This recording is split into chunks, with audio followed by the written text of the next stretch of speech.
you going? Welcome to the woodshed. Today's story is about a pussy killer. That's right. Now this dog, not this dog here, the dog of the story, Z, was a Ridgeback cross, probably had a bit of Labrador, and she terrorised the neighbourhood of Amano Street in Nelson and killed quite a few pet cats.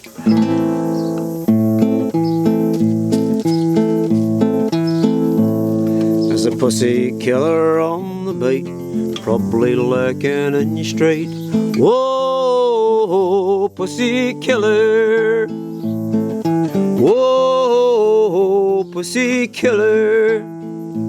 It's a pussy killer on the prowl.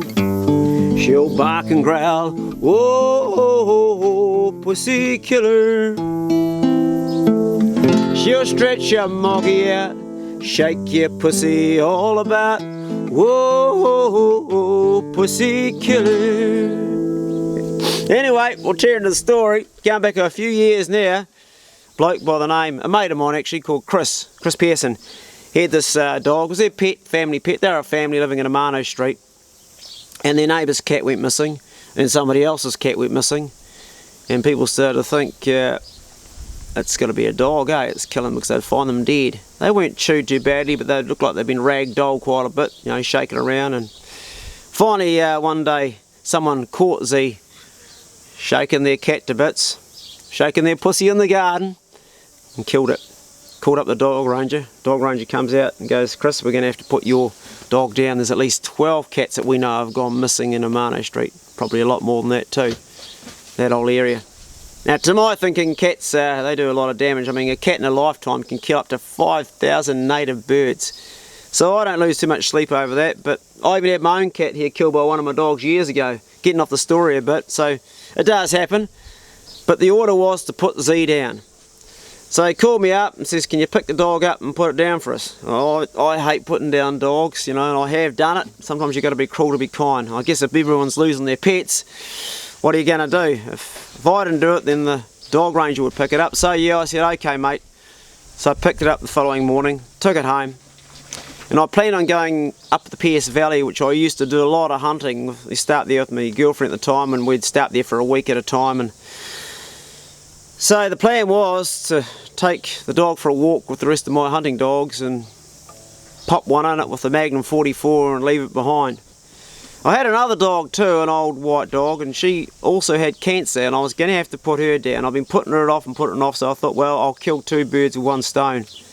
Now that saying doesn't make sense in the story. That doesn't make sense, does it? But what I meant was I'll kill two dogs with two bullets. Don't know what I was thinking then. Anyway, so up we went to the PS Valley, and at evening I decided to go for a hunt. So I collared all my dogs up, put rip collars on them and put tracking gear on them. And I didn't go too far away from the hut. I used to have this main dog called Chun. He was a English Bull Terrier Greyhound cross with no balls. Started off okay, did a bit of trail barking. He was an average dog, he was just a pup really, but it was all I had as far as good dogs go, and the other three I had, I think I had four, were all pretty average. And then I had Z, which wasn't even a pig dog at all, not a hunting dog. So up we go, up Goat Creek, walking up there, next minute old Chun starts smelling like real serious. He goes up at the hill, probably only went up like 100 metres. In those days we didn't have tracking gear, we had the old MN10, it was an aerial that you'd hold and would like beep, beep, beep, beep, beep, beep, beep, beep, beep when you got closer to the dogs. I don't need to have any tracking gear, because next minute I heard all shit break loose. You could hear, then you hear, it's a bit of a, no squealing, but a bit of a from the dogs. They were copping it from this pig. After I've told you the story, I'm going to go and grab the jaw and show you the jaw of this pig, because this turned out to be the biggest pig I've ever caught in my life. So anyway, his scrap's going up on the hill, and it's slowly coming down towards me. I've got the Magnum 44 with me, and I'm ready for some action. Next minute, it breaks right out in front of me, the biggest bloody wild pig I've ever seen in my life. It was a bloody monster. To me it was anyway. We don't get a lot of big pigs here in Nelson. And it comes down and comes straight towards me as soon as it saw me. So I'm up this bloody tree with my rifle, like shitting myself. One up the spout, trying to get one on it, but there's too many dogs on it, and then there's dogs flying out everywhere. And eventually they broke down off the track down below me, down into Goat Creek itself. And you hear a splash, and you hear, "Arr, arr, arr, arr." I get down there and there's dogs getting flying everywhere. They're getting ripped up and there's blood in the creek, and it's not off the pig, it's off the dogs. This pig is knowing how to deal with dogs. It's thrashing them. And Z, that house dog, was hanging on to one ear, onto the right ear, like, and she wasn't letting go, and she was pinning right back hard. Better than any of my dogs. Anyway, I ended up like thinking, shit, I've got to get this pig because it's going to kill my dogs. One of the dogs was lying on the bank looking very crook. And eventually, I just couldn't get in there because it was just going round and round and round. And eventually, all the dogs were off the pig, either shitting themselves. One dog had a bit of blood coming out of it. It didn't look too flash. And I'm like, I've got to get into this. So I just jumped on top of the pig. I straddled it with a leg, like both sides of the pig. And I grabbed its right ear. And Z's got the left ear, sorry. Z's got the right ear, I've got the left ear, and we end up going round and round circles. The pig's trying to hook me and Z's holding on, and I'm trying to get my knife out. One thing when you're pig hunting is you never take your knife out until you've got the pig contained, and shit, I didn't have anything contained. I was going round and round.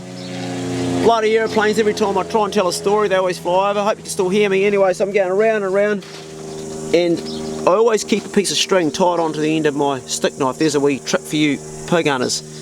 Don't put a loop in it, otherwise it gets caught up in branches, it'll get pulled out. So I'm trying to find that piece of string there, and I get the end of it finally and pull it out, and this bloody knife's flicking round and round. The pig's trying to rip me, and we're going round and round circles, and I'm just about needing to wear adult nappies. I'm shitting myself. Finally managed to get it in the side right behind the shoulder there. It wasn't a good stick, and that just pisses the boar off, and he's like thrashing around, and Z is not letting go.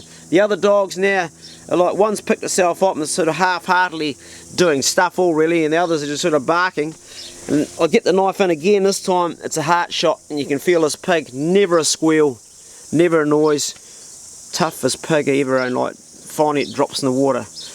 I'm like, shit, pull myself out of the creek, my heart's beating, and I'm like, woohoo, but I'm also like full of adrenaline and shaky as hell. Check all my dogs. One of them's got quite a bad rip, but I can deal to it with in those days I didn't have a staple gun, I used to just stitch them up. So I deal to that dog later on that evening, I did. But in the meantime I wanted to get this pig out of the creek and drop the guts out. It's the middle of winter, it's freezing cold. So I get it out of the creek there, and this is a part of the story I wasn't really going to tell you. It's embarrassing, and everyone I've told to's always laughed at me, but can't really miss this part out. I'm not a very strong bloke, I only weigh like 63, 64 kg, ringing wet, you know. I'm a lightweight and I'm not very strong. I'm quite fit, but I'm not very strong. So anyway, I got the problem of getting this pig back to my truck. Now this pig was 180 pound. So, I had a winch on the front of the truck, and I had used it before, and I was like, well, what are we going to do here? Dropped the guts out, got it up on the bank, and I propped it up, tied the legs up so I could put it on. I thought, I can do this, it's not far to go, it's only 50 metres to the truck. Got it on, stood up, I went a wee bit up the bank, and that's the last thing I can remember. I woke up later on, I'd passed out, and that pig was on top of me, and my head was buried in the ground. I probably hadn't had enough breakfast that morning, or I don't know what, but I got to my feet and I just flaked out. Maybe I had too much adrenaline, or maybe the truth is I'm just not very strong, but I'd passed out. So anyway, I woke up with my head, and the Z was licking my ear when I woke up. That's what woke me up actually. She was like, you know, what the hell are you doing lying down there? Finally got it back up, and I struggled to get to my feet again on the bank, and I went a bit further just to the top of the bank as much as I could go, and then I got the winch on the truck and I winched it to the truck the rest of the way. I was buggered. Anyway, got it on the truck, got back to the hut, showed my girlfriend. She was like, are you serious? That's like the biggest pig you've ever caught. I said, yeah, it's a monster, you know, it's got to be well 170. Actually turned it to go 180 was the final weight on that, and I'll show you the jaw after the story. I'll go and get it. Anyway, what had happened that night was the other dog that I was supposed to put down, the white dog, was left at the hut. And while I'd snuck off and got this pig, what she'd done, and it was her last night, what she'd done is she'd snuck up the hill behind the back of the hut and caught her own pig and brought it back to the hut, a little wee one. And she would have brought it back to my girlfriend because she was an old pig dog, so she wasn't going to go out without getting one last pig. So that was her final pig. I actually put her down the following morning, and you know, that was a bloody hard job to do, but rather, she was going downhill very rapidly. She was full of cancer, and rather she couldn't walk properly, but she caught a pig on her last day, so it was a good ending for her, and a clean, quick, fast death. Anyway, I had that pig made into bacon at the Wakefield butchery. Back in those days, they had a really good butcher that made good bacon and a lot of salami, and it was a bloody ripper of a pig, and I still remember that day. Now Z went on to become a really good pig dog, except one problem she had. She started hocking other dogs. She caught a lot of pigs and she started hocking other dogs. I kept her for a couple of years hunting her, but we started to lose the odd pig here and there with her. Started hocking her, so I could only from then on ever hunt her separately, but she caught me a shitload of pigs. Anyway, that's my story about the pussy killer. I hope you enjoyed it. Subscribe to the channel if you like this sort of thing. It would help me out a hell of a lot. And if you like these stories, hit the bell notification. That way you will be notified when the next story is coming up. Good luck with your own hunting. Be good. If you can't be good, well, be careful. See you later. There's a pussy killer on the beat, probably lurking in your street. Whoa, pussy killer, don't knock my camera over, Bruno.